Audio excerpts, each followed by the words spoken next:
নমস্কার বন্ধুরা, আজকে আমরা এসেছি এখানে জগন্নাথ মন্দিরে দীঘাতে। আমরা এখানে কালকে এসেছিলাম, সকাল 11টা এরকম সময় করে 11টা 5-এ ট্রেন থেকে বেরোচ্ছি।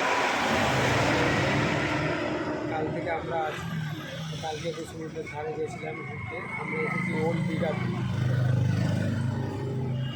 ধারে ঘুরে। কালকেই আমাদের পুজো দেওয়ার প্ল্যান ছিল, কিন্তু কালকে একটু দেরি হয়ে যাওয়ার জন্য আমরা যখন বেরোতে আমাদের সময় এসে গেল 8টা বেজে গেছে। তখন 8টার সময় এখানে মন্দিরটা বন্ধ হয়ে যায়।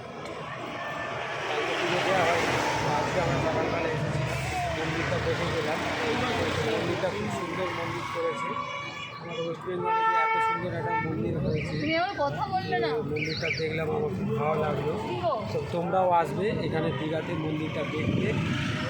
এখানে আগের থেকে অনেক সুন্দর হয়ে গেছে জায়গাটাও।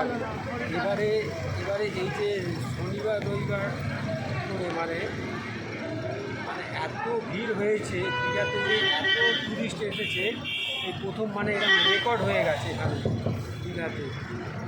ঠিক আছে, এখানে তো এসে তো আমরা তো হোটেল পাচ্ছিলাম না, এই হোটেলেই যাচ্ছি। হোটেলে লেখা আছে যে এখানে ঘর খালি নেই। ঠিক আছে, তো হোটেল খুলতে খুলতে আমাদের অনেক টাইম লেগে যাচ্ছে। ঠিক আছে বন্ধুরা, তোমরা আসবে।